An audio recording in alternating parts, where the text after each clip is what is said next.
Dan perlu dicatat bahwa tidak ada sesuatu atau hal baik itu yang ringan. Memang semua hal baik itu penuh perjuangan dan memang harus diperjuangkan.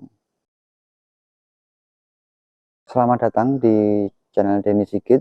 Bahwasanya dalam sebuah organisasi di masyarakat itu yang dilihat oleh warga itu adalah profil para pemimpinnya. Jadi bukan mereka mendengarkan apa yang dikatakan para pemimpinnya, tapi mereka akan mengkopi karakter dari para pemimpin. Mereka melihat perilaku seorang lurah atau seorang dukuh atau seorang ketua RT RW, itu mereka lihat, kemudian di situ mereka akan meniru perilaku-perilaku mereka. Oleh karena itu, jika sebuah negara atau sebuah lembaga banyak pejabatnya yang korup, itu bisa dipastikan pejabatnya yang di atasnya juga korup. Karena warga atau anggota yang berada di level bawah itu tidak akan berani korup. Kalau yang di atasnya itu nggak korup, mereka akan sungkan. Oleh karena itu, jika kita tarik ke bawah di lingkupnya RT, maka seorang ketua RT memang sebelum dia bilang ayo kita rajin ikut kegiatan poskamling, ya ketua RT ini harus memberi contoh dulu. Ayo kita rajin ikut kerja bakti, maka sebelum dia bicara itu dia harus ikut kerja bakti dulu.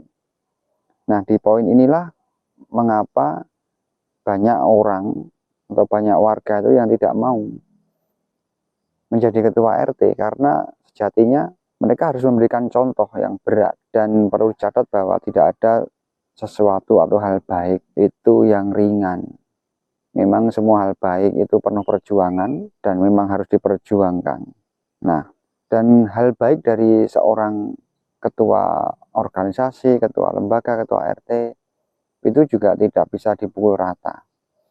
Misalnya seorang lurah yang menjabat pada waktu itu punya kebiasaan atau punya kecenderungan untuk suka kepada hal-hal yang bersifat kamtipmas, maka biasanya di bidang lain, misalnya di bidang birokrasi yang lain, itu akan agak kendor, sedikit kendor. Itu tidak masalah, asal tugas pokok dan fungsi dia sebagai lurah atau sebagai camat atau sebagai dukuh RT itu masih terpenuhi.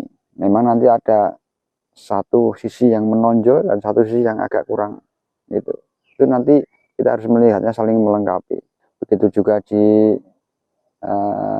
lingkupnya RT, ada satu orang ketua RT yang senang sekali dia di kegiatan ronda, tapi dia agak kurang di kegiatan keagamaan, misalnya seperti itu. Atau ada lagi yang sifatnya keagamaan dia menonjol, tapi agak kurang di bidang ronda atau di bidang kegiatan kesehatan yang sifatnya sosial, yang sifatnya kesehatan, misalnya di posyandu dia kurang. Itu kadang terjadi seperti itu saling melengkapi ya, asal tugas pokok dan fungsi dia itu masih terpenuhi, itu tidak masalah. Kita harus memandangnya secara objektif. Nah, yang seperti itu bagus untuk dinamika perkembangan sebuah wilayah. Ketika dipimpin Bapak A, perkembangan wilayahnya seperti apa. Ketika dipimpin Bapak B, seperti apa. Dengan perbedaan tipikal pemimpin itu bagus. Demikian, semoga bermanfaat. Salam.